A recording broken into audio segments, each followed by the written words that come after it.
जनता की आवाज, सच का साथ। देखते रहिए लाइव न्यूज 101। प्रवेश प्रारंभ देर न करें, आज ही अपने बच्चे का दाखिला कराएं। प्रबंधक झामबाबा शिक्षण संस्थान, सुरजूपुर, जलालपुर। संपर्क करें 71842146। देखिए पूरी खबर।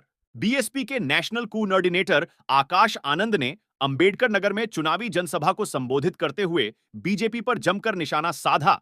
साथ ही उन्होंने सपा और कांग्रेस को भी आड़े हाथों लेते हुए चुनाव में बहरूपियों से सावधान रहने की सलाह जनसभा में आए लोगों को दिया। आकाश आनंद ने केंद्र की व प्रदेश की बीजेपी सरकार पर तीखा हमला करते हुए कहा कि ये रोजगार देने का दावा कर सरकार में आए थे और 80 करोड़ जनता को भिखारियों की श्रेणी में लाकर खड़ा कर दिया। आज 30% से ज्यादा युवा बेरोजगार है।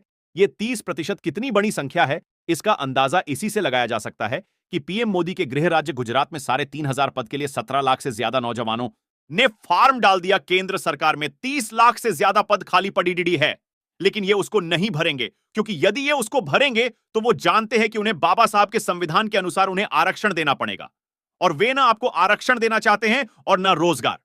जब हमारे और आपके बच्चे पढ़ लिख नहीं पाएंगे, उनके पास रोजगार नहीं होगा, तो वो हमारा ध्यान 80 करोड़ जनता को मुफ्त राशन देने की बात करके भटकाएंगे। इनसे पूछिए, जब 2014 में ये जनता से वोट मांगने आए थे तो मुफ्त राशन देने के नाम वोट मांगा था या रोजगार देने के नाम पर? प्रदेश में सबसे बड़ा मुद्दा पेपर लीक होने का है।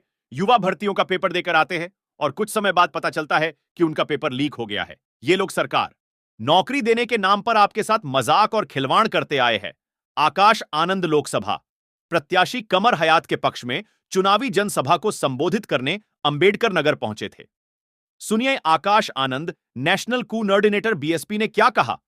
साथियों, सबसे बड़ा मुद्दा पेपर लीक होने का।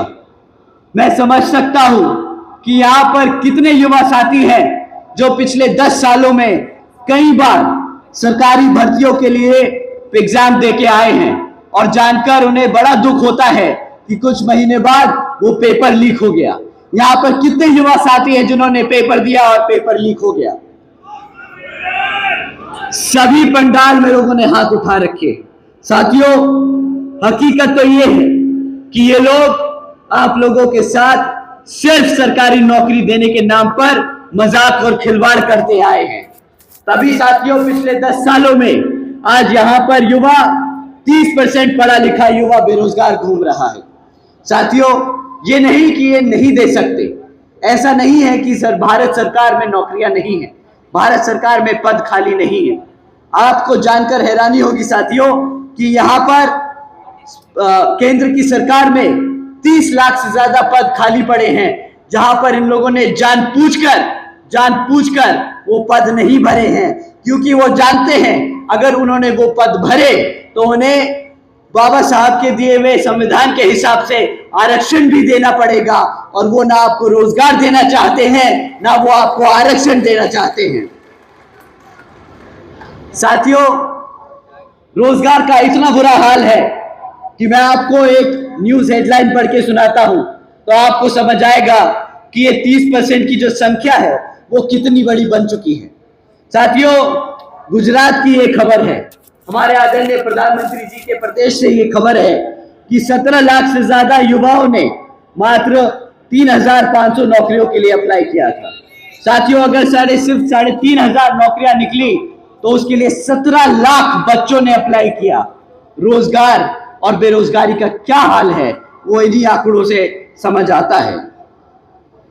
साथियों, जब हमारे बच्चे पढ़ लिख नहीं पाएंगे, जब उनके पास रोजगार नहीं होगा, तो वो आप लोगों का ध्यान किस तरीके से भटकाएंगे वो भी मैं आपको बताता हूं।